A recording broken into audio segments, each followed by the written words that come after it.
Assalamualaikum warahmatullahi wabarakatuh. Bismillahirrahmanirrahim. Alhamdulillahi rabbil alamin. Wassalatu wassalamu ala asyrafil anbiya'i wal mursalin Sayyidina Muhammadin wa ala alihi wa ashabihi wa man tabi'ahu ila yaumiddin. Amma ba'du. Para pendengar yang saya muliakan, alhamdulillah, pada malam hari ini kita bisa bersua kembali setelah liburan panjang.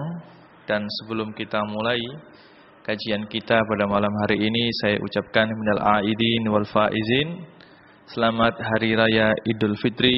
Semoga semua amal soleh kita pada bulan Ramadan diterima oleh Allah Subhanahu wa taala, dan Allah Subhanahu wa taala memberikan balasan yang banyak atas segala amal yang telah kita lakukan. Juga kita selalu memohon kepada Allah Subhanahu wa taala semoga kebiasaan yang baik, ibadah, sedekah dan segala amal soleh yang telah kita lakukan pada bulan Ramadan bisa kita teruskan, bisa kita istiqomahi, sehingga tujuan utama dari bulan Ramadan telah kita dapatkan, yaitu benar-benar kita telah menjadi hamba Allah Subhanahu wa taala yang bertakwa. Para pendengar yang saya hormati, dalam kajian kita kali ini kita akan meneruskan kajian kita pada minggu-minggu yang lalu. Dalam kajian kita sebelum bulan Ramadan telah kita bahas mengenai masalah zakat. Telah kita bahas juga mengenai harta-harta yang wajib untuk dizakati. Juga dalam kajian khusus pada malam bulan Ramadan, di sana ada kajian khusus untuk membahas masalah zakat. Jadi saya kira para pendengar yang telah setia mengikuti kajian kita pada malam bulan Ramadan, kajian yang akan kita bahas kali ini adalah sekedar mungkin kita katakan ulangan daripada kajian yang telah kita bahas pada malam-malam bulan Ramadan. Untuk kajian kita pada minggu-minggu yang lalu telah kita bahas mengenai harta-harta yang wajib dizakati. Juga telah kita bahas mengenai syarat-syarat daripada harta yang wajib untuk dizakati. Juga sedikit telah kita singgung mengenai masalah nisab. Nisab itu apa? Nisab adalah batasan tertentu, batasan paling sedikit, di mana kalau orang hartanya telah mencapai batasan tersebut, dia wajib untuk mengeluarkan zakat. Dalam kajian kita yang lalu telah kita bahas mengenai nisabnya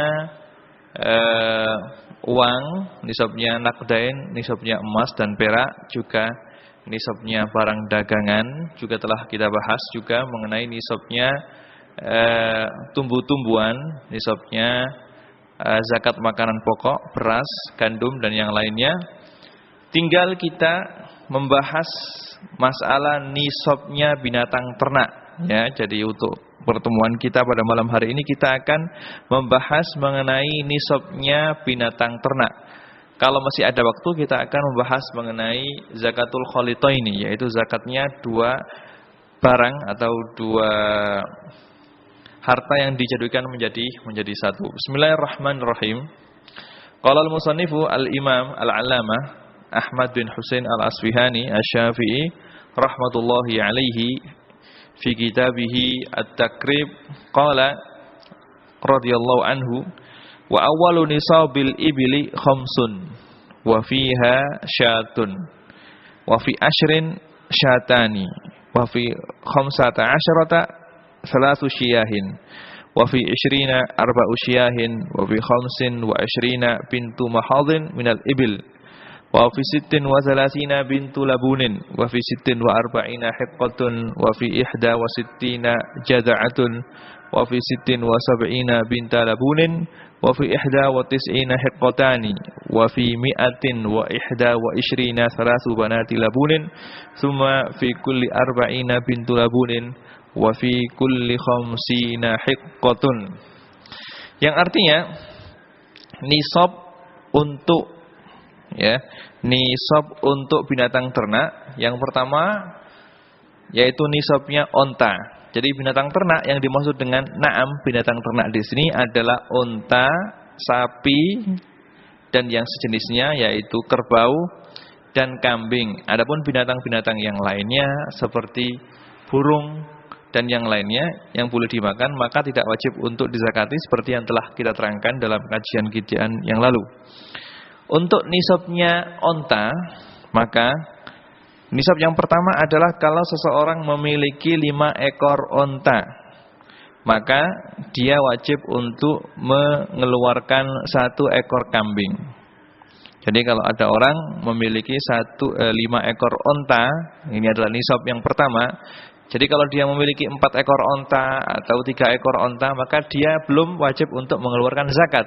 Kalau dia sudah mendapatkan atau memiliki onta 5 ekor dan sudah berjalan selama 1 tahun, maka dia wajib untuk mengeluarkan 1 ekor kambing.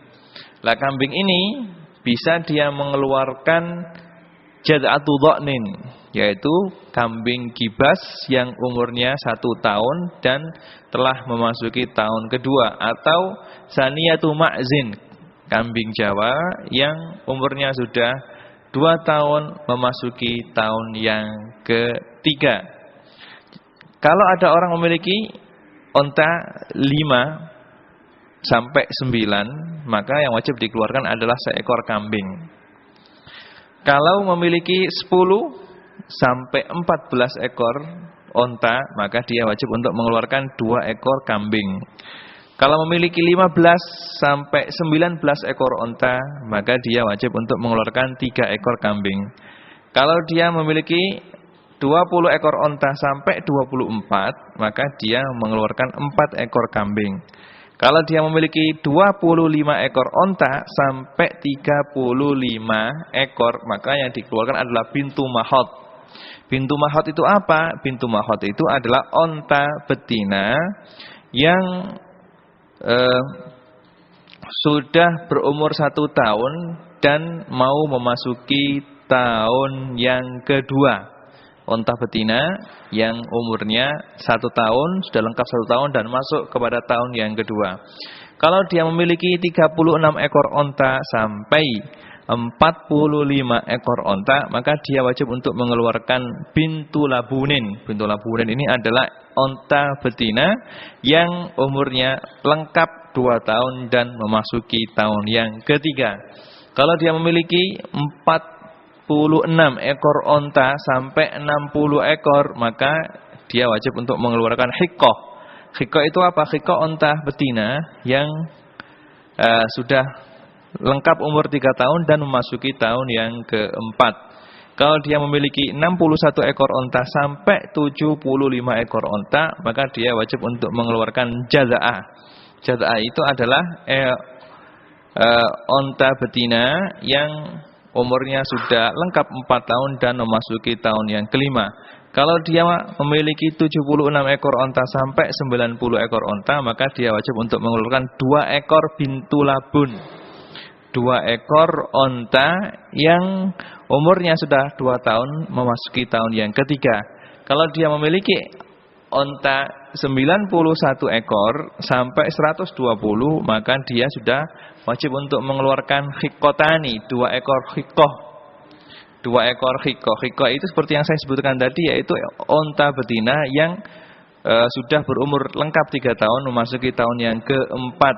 Nah, setelah hitungan ini, setelah 120 ini, maka kelipatan 40. Kalau memiliki kelipatan 40 ekor onta, maka setiap 40 dia wajib untuk mengeluarkan 1 ekor bintu labun. Juga kalau sudah memiliki kelipatan 50, setiap 50 ekor onta, maka dia mengeluarkan 1 ekor hiqqoh. Maka seandainya seseorang mempunyai 150 ekor onta, maka dia wajib untuk mengeluarkan 3 ekor hiqqoh. Kalau dia misalnya mempunyai 170 ekor onta dan sudah berlangsung selama 1 tahun, maka dia wajib untuk mengeluarkan 3 ekor bintu labun ditambah 1 ekor hiqqoh. 3 ekor bintu labun itu 40 kali 3 120.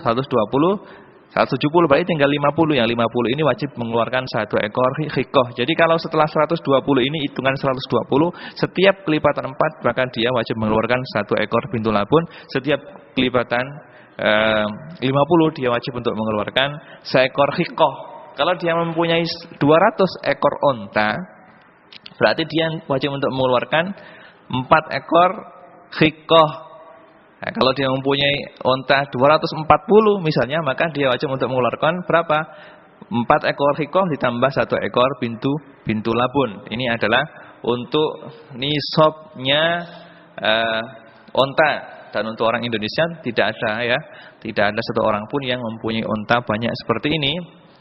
Dalil daripada ukuran nisab ini adalah hadis yang diriwayatkan oleh Imam Bukhari dan yang lainnya dari sahabat Anas radhiyallahu anhu, bahwasanya Sayyidina Abu Bakar menulis surat perintah yang ditujukan kepada Bahrain, kepada gubernurnya yang ada di Bahrain. Dan kalimat Bahrain ini adalah daerah sana, kalau sekarang untuk batasan Saudi Arabia itu daerah Dammam dan sekitarnya sana ya, Bahrain, bukan Bahrain kerajaan Bahrain yang ada pada saat ini, tapi Bahrain ini adalah daerah Dammam dan sekitarnya. Itu beliau Sayyidina Abu Bakar ketika menjadi khalifah, beliau menulis surat yang ditujukan kepada gubernur beliau yang ada di Bahrain yang punya bismillahirrahmanirrahim. Hadhihi faridatus shadaqati allati faradaha Rasulullah sallallahu alaihi wasallam alal muslimin wallati amara Allah biha rasulahu faman sa'alaha minal muslimin ala wajhiha falyu'taha wa man sa'alaha fawqaha falayu'ta.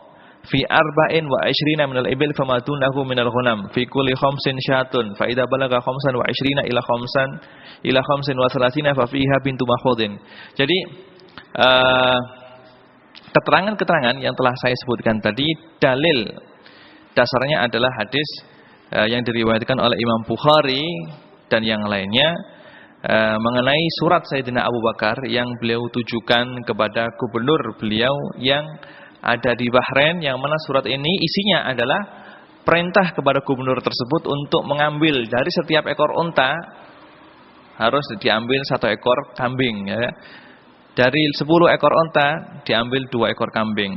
Ini adalah ketentuan yang telah dijalankan oleh Rasulullah SAW dan diteruskan oleh seorang khalifahnya yaitu sahabat Abu Bakar As-Siddiq. Untuk binatang ternak yang kedua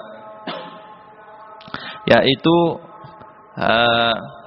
sapi atau yang sejenisnya yaitu kerbau, dan ulama telah sepakat bahwasanya sapi ini kalau sudah mencapai 1 nisab harus dizakati, begitu juga kerbau. Kalau ada orang mempunyai kerbau banyak dan sudah mencapai 1 nisab maka wajib untuk dizakati.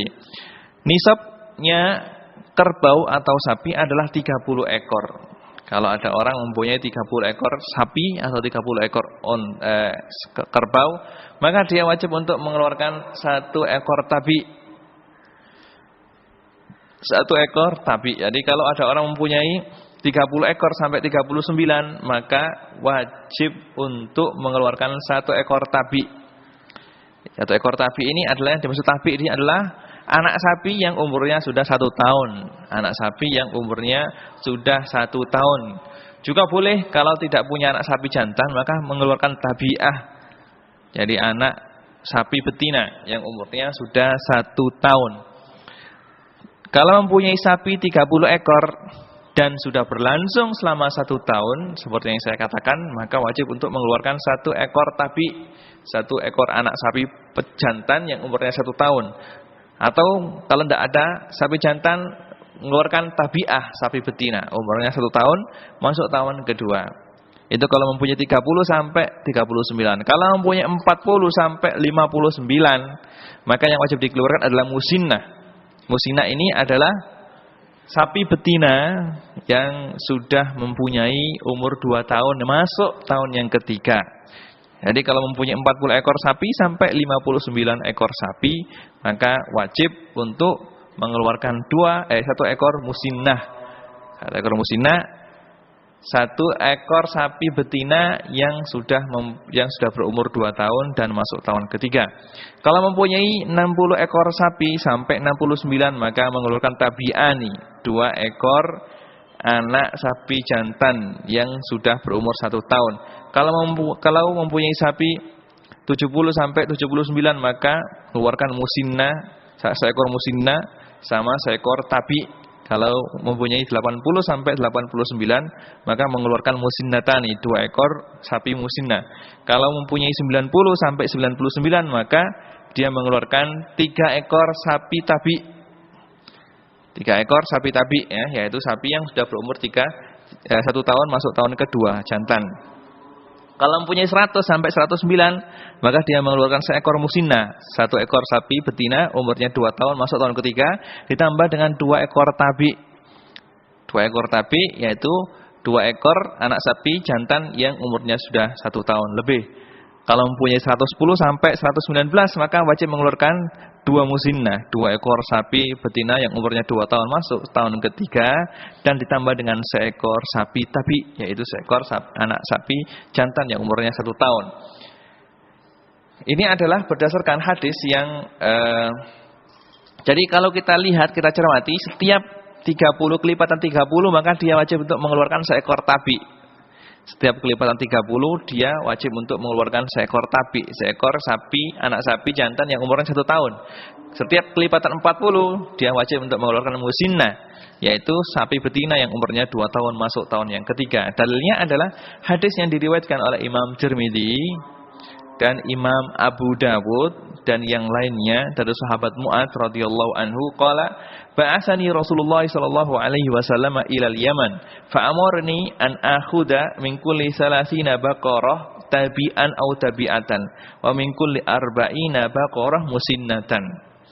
Sahabat Mu'adz bin Jabal menceritakan bahwasanya ketika dia diutus oleh Rasulullah sallallahu alaihi wasallam untuk pergi ke Yaman untuk berdakwah, Rasulullah sallallahu alaihi wasallam memerintahkan dia untuk mengambil zakat.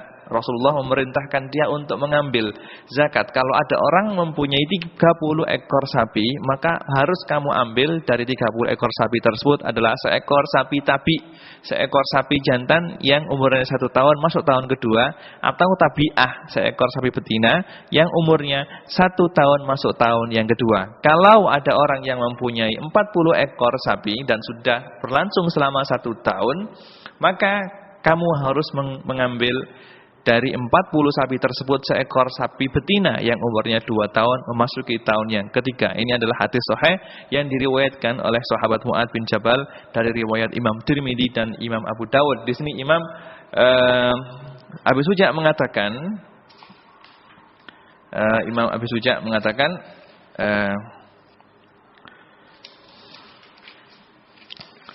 untuk masalah nisabnya sapi ini beliau mengatakan wa awwalu nisabil baqari salasuna, dan pertama kali nisabnya sapi adalah 30 ekor. Wa fiha tabiun, dan dari setiap 30 ini harus mengeluarkan seekor sapi tabi. Wa fil arba'ina musinnah, dan setiap 40 ekor sapi wajib untuk mengeluarkan musinnah, wajib untuk mengeluarkan seekor sapi betina yang umurnya sudah 2 tahun memasuki tahun yang ketiga. Binatang yang terakhir yang wajib dizakati adalah kambing ya. Nisabnya kambing. Di sini Imam Abu Suja mengatakan wa awwalu nisabil ghanami arba'una wa fiha syatun jad'atun minadh-dha'ni aw saniyatun minal ma'zi wa fi mi'atin wa ikhda wa ishrina syatani wa fi mi'ataini wa wahidin salasu syiyahin summa fi kulli mi'ah syatun, yang artinya bahwasanya nisabnya kambing adalah sebagai berikut ya. Kalau ada orang yang mempunyai 40 ekor kambing dan telah berlangsung selama 1 tahun, maka dia wajib untuk 1 tahun, 40 ekor kambing berlangsung selama 1 tahun, maka dia wajib untuk mengeluarkan 1 ekor kambing dari 40 ekor kambing tersebut, baik yang dikeluarkan itu adalah jad'atul dha'nin, seperti yang saya terangkan tadi. Jad'atul dha'nin adalah kambing gibas yang umurnya 1 tahun masuk tahun yang kedua, atau saniyatu ma'zin, kambing Jawa yang umurnya sudah 2 tahun dan masuk tahun yang ketiga. Jadi kalau memiliki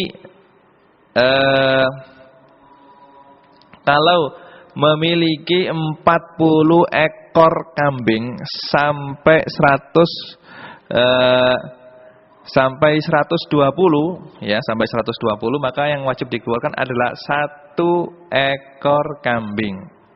1 ekor kambing. Baik kambing itu adalah saniyatu ma'zin atau jad'atu dha'nin. Kalau jumlah kambing yang dia miliki adalah 121 sampai 200 ekor. Sampai 200 ekor, maka dia wajib untuk mengeluarkan 2 ekor kambing. Jadi kalau sudah berlangsung selama 1 tahun, kambingnya sudah mencapai 121. Sudah berlangsung 1 tahun, maka dia setiap tahunnya mengeluarkan 2 ekor kambing sampai kambingnya mencapai 200 ekor. Nanti kalau dia kambingnya sudah mencapai 201 ekor, maka dia wajib untuk mengeluarkan 3 ekor kambing dari kambing yang dia miliki, dari kambing yang dia miliki. Sampai kambingnya mencapai 300 ekor kambing. Sampai mencapai 300 ekor kambing. Kemudian setelah ini, kalau sudah mencapai 300 ekor kambing, maka setiap kelipatan 100, dia wajib mengeluarkan 1 ekor kambing. Kalau dia mempunyai 400 ekor kambing, berarti dia wajib untuk mengeluarkan 4 ekor kambing. Kalau dia mempunyai 500 ekor kambing, maka dia wajib untuk mengeluarkan 5 ekor kambing. Ini adalah untuk ukuran nisab dalam binatang kambing. Hal ini adalah berdasarkan sebuah hadis yang diriwayatkan oleh Imam Bukhari, yaitu hadis yang telah saya sebutkan tadi, yang diriwayatkan oleh sahabat Anas radhiyallahu anhu, bahwasanya Sayyidina Abu Bakar telah menulis surat khusus yang ditujukan kepada gubernur beliau yang ada di Bahrain, yang mana surat ini berisi hal tersebut, yaitu kalau ada orang mempunyai 40 ekor kambing sampai 120 ekor kambing, maka wajib kamu ambil 1 ekor kambing. Kalau mempunyai 121 sampai 200, maka 2 ekor kambing. Kalau mempunyai 201 sampai 300, maka harus diambil 3 ekor kambing. Kemudian setiap kelipatan 100 diambil 1 ekor kambing. Ini adalah surat yang dikirim oleh Sayyidina Abu Bakar kepada gubernur beliau yang berada di Bahrain, dan sebagaimana yang disebutkan oleh sahabat Abu Bakar, bahwasanya hal ini adalah telah menjadi ketetapan yang telah ditetapkan oleh Rasulullah sallallahu alaihi wasallam, yang mana ketetapan ini diteruskan oleh sahabat Abu Bakar radhiyallahu anhu dan diteruskan oleh para khalifah sesudahnya, Khalifah Umar, Khalifah Utsman, dan Khalifah Ali radhiyallahu taala anhum. Dan perlu diperhatikan bahwasanya sebagaimana yang telah kita jelaskan dalam kajian kita yang lalu sebelum Ramadan, bahwasanya untuk binatang ternak ini wajib dizakati kalau dia telah memenuhi syarat-syarat yang telah kita terangkan dahulu, termasuk syaratnya adalah antakuna saimatan, yaitu binatang ternak ini adalah binatang yang dikembalakan di rerumputan yang mubah, yang tidak ada pemiliknya. Dikembalakan, bukan maklufah. Jadi maksud dengan maklufah adalah kalau kambing itu ditaruh di kandangnya, terus makanannya itu dibelikan, terus ditaruh di kandangnya. Jadi makanannya itu diambil dari luar, dari luar. Kalau saimah adalah kambing ini atau onta ini atau sapi ini dikembalakan di padang rumput yang bebas. Kalau dikembalakan di padang rumput yang bebas, maka orang yang memiliki kambing tersebut tidak mengeluarkan banyak biaya untuk kehidupan kambing atau sapi tersebut. Tapi kalau maklufah, makanannya itu dibelikan, terus ditaruh di kandangnya, maka tidak wajib untuk dizakati.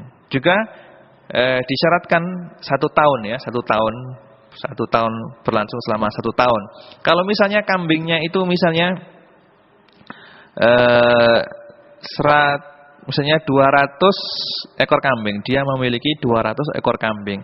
Di tengah-tengah tahun kambingnya beranak, tambah 2 ekor kambing misalnya. Meskipun beranaknya itu di tengah-tengah haul, karena sekarang ketambahan 2 kambing, maka kambingnya menjadi 202. Maka dia wajib untuk mengeluarkan 3 ekor kambing. Wajib untuk mengeluarkan 3 ekor kambing. Meskipun tambahannya itu adalah di tengah-tengah tahun. Ini adalah untuk masalah nisab binatang ternak. Setelah kita menerangkan mengenai nisab ini, kiranya masih ada waktu, kita akan membahas mengenai masalah zakatul khalitaini. Zakatul khalitaini.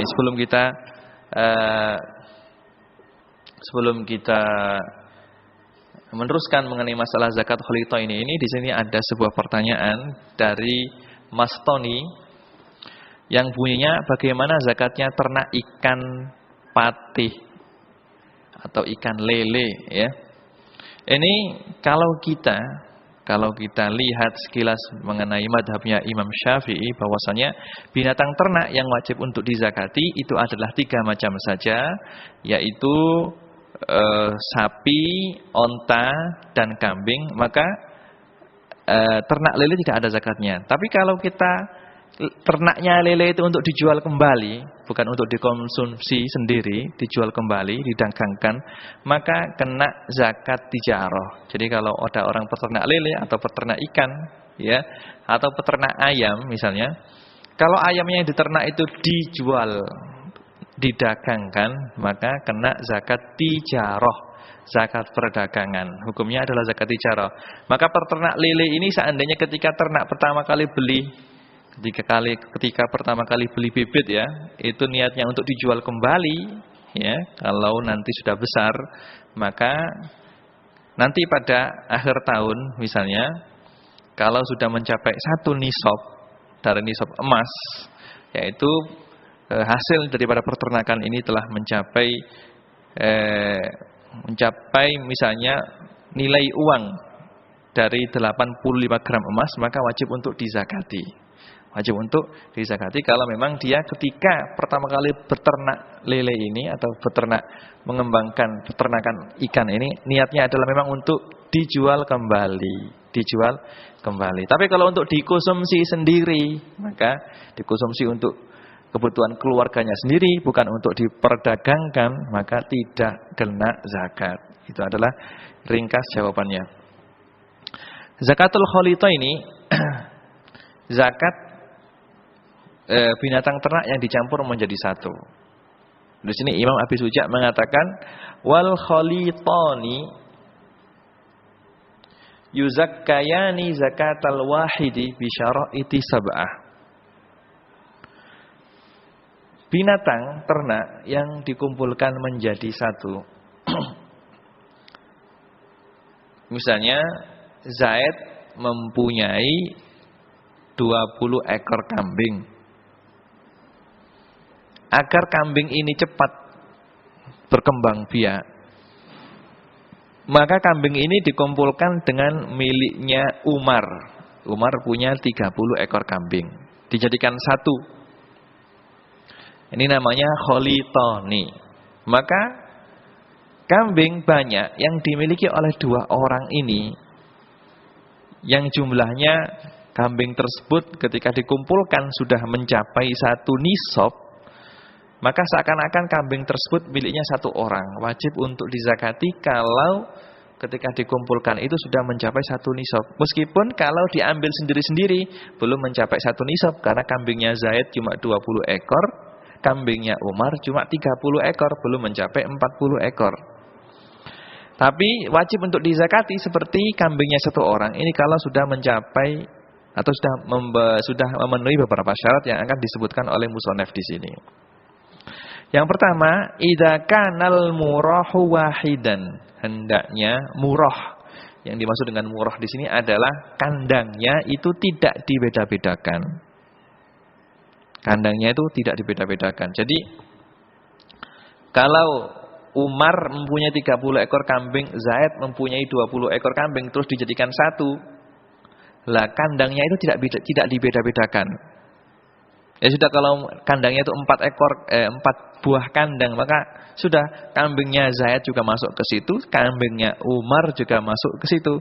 Kalau seandainya kambingnya Zaid ditaruh di kandang sendiri, kambingnya Umar ditaruh di kandang sendiri, maka bukan termasuk dalam kategori kholito ini.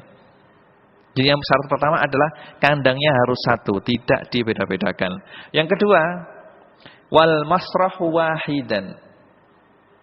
Yang dimaksud dengan masrah di sini adalah tempat pengembalaannya itu tidak dibeda-bedakan. Sama. Kalau kambingnya Umar ini dikembalakan di tempat sana, maka kambingnya Zaid juga dikembalakan di tempat tersebut, tidak dibeda-bedakan. Jadi tempat pengembalaannya harus sama. Kemudian asalis warra'i wahidan. Ya. orang yang mengembalakan, pegawai yang mengembalakan juga tidak dibeda-bedakan. Kalau misalnya orang yang mengembalakan, pekerjanya itu yang mengembalakan kambing tersebut itu misalnya 4 orang, maka 4 orang tersebut juga mengembala kambingnya Zaid, juga mengembala kambingnya Umar. Bukan kok kambingnya Umar itu dikasih gembala sendiri, petugas sendiri, terus kambingnya Zaid dikasih petugas sendiri, dibeda-bedakan, tidak. Ini syarat yang ketiga. Syarat yang keempat, wal fahlu wahidan. Fahlu ini, yang dimaksud dengan fahlu adalah pejantan yang menjadi pejantan itu tidak dibeda-bedakan. Tidak dibeda-bedakan. Makanya yang menjadi pejantan kambingnya Zaid itu juga yang menjadi pejantan kambingnya si Umar, tidak dibeda-bedakan. Dalam sebuah hadis yang diriwayatkan oleh Imam Daruqutni, wal khalitani mahmajtama'a fil fahli wal haudhi war ra'i.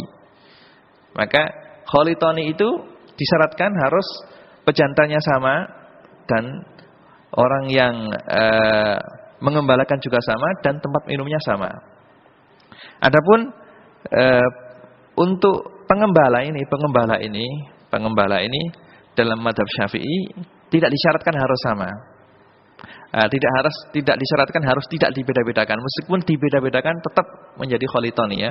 Maaf, saya ingin mengingatkan bahwasanya untuk masalah pengembalanya ini dalam Imam Abi Suja sini menyebutkan bahwasanya pengembalanya tidak dibeda-bedakan.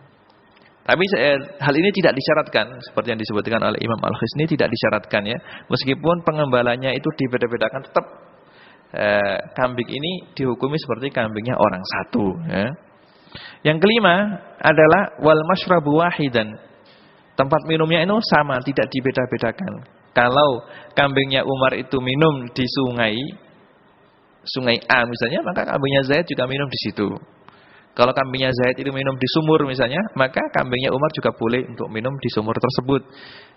Kalau misalnya tempat minumnya ini dibeda-bedakan, kambingnya Umar ini minum di tempat sini, sumur A, dan kambingnya Zaid minum di sumur B misalnya, dibeda-bedakan, maka kambing yang banyak tersebut yang dikumpulkan menjadi satu tetap hukumnya sendiri-sendiri. Miliknya Zaid, ya miliknya Zaid, miliknya Umar, ya miliknya Umar, bukan menjadi kholitoni.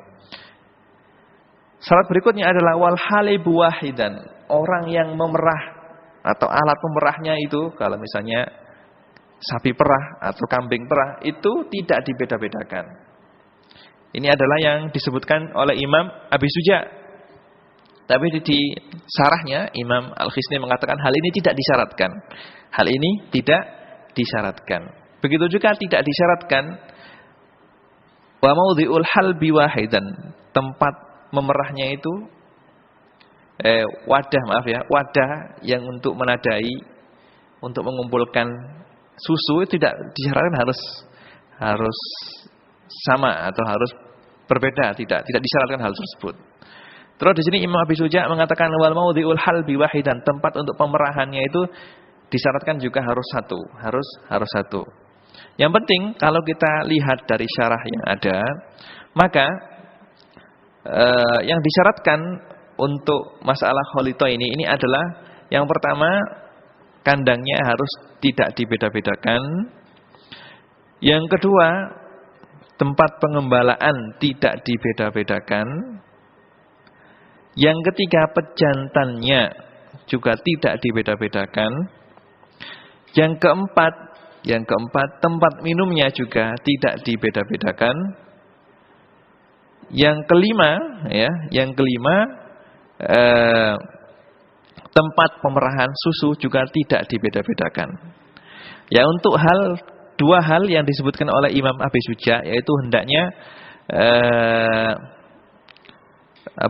pengembala. Ya, pengembala ini tidak disyaratkan harus tidak dibeda-bedakan, meskipun kambingnya Zaid itu ada pengembalanya sendiri, kambingnya Umar ada pengembalanya sendiri, tetap dua kambing ini seperti hukumnya satu ekor kambing ya. Dua ekor kelompok kambing ini seperti miliknya satu orang.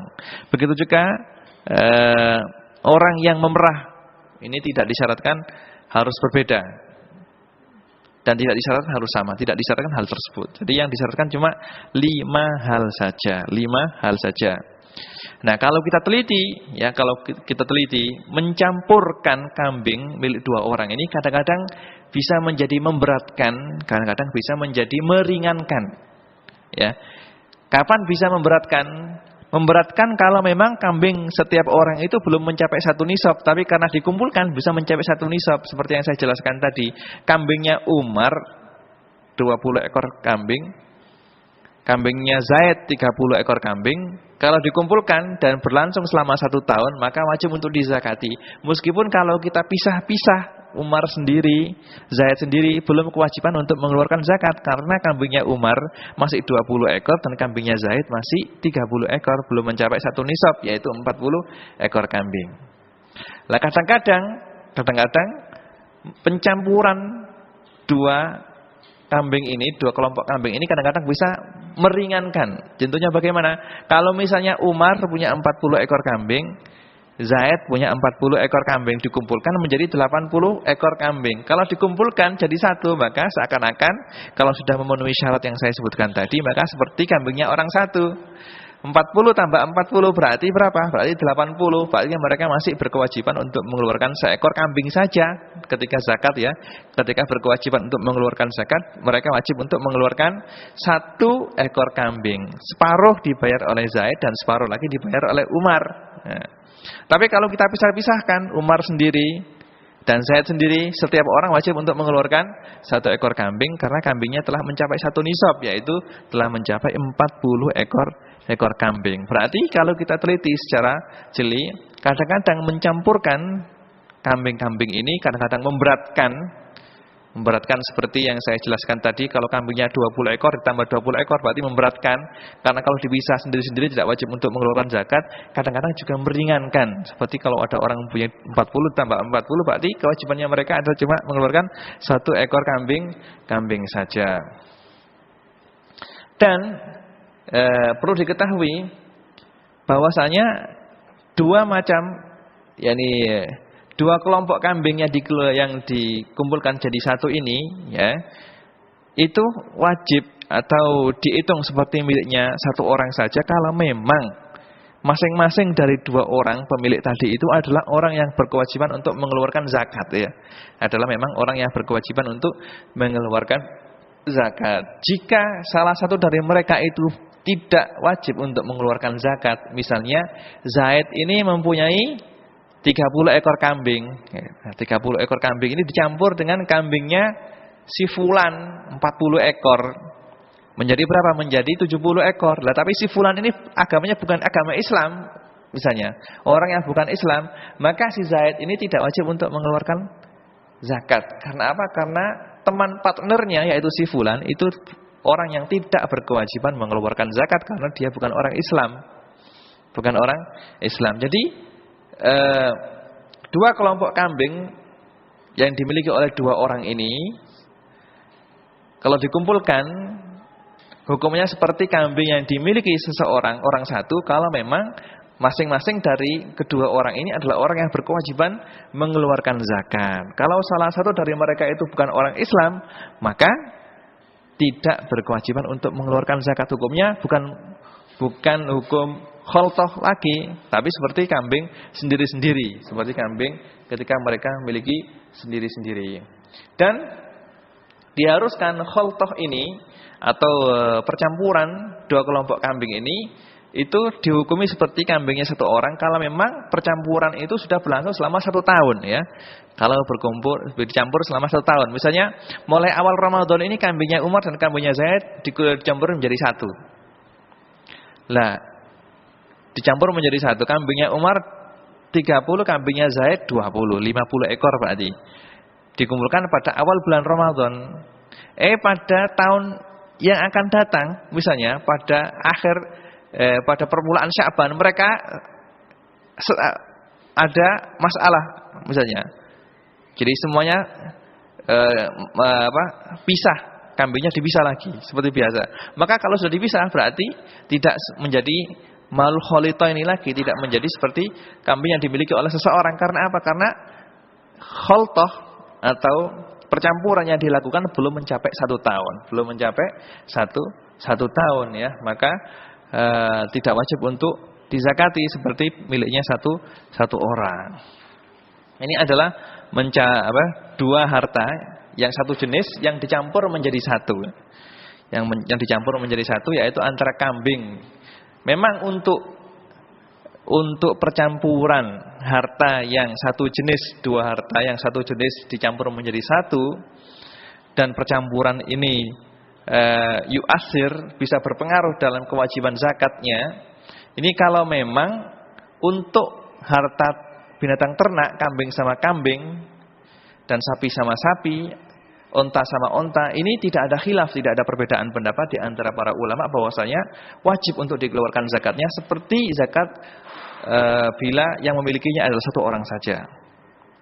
Apakah percampuran dua harta yang satu jenis ini itu juga bisa berpengaruh di harta-harta yang lainnya?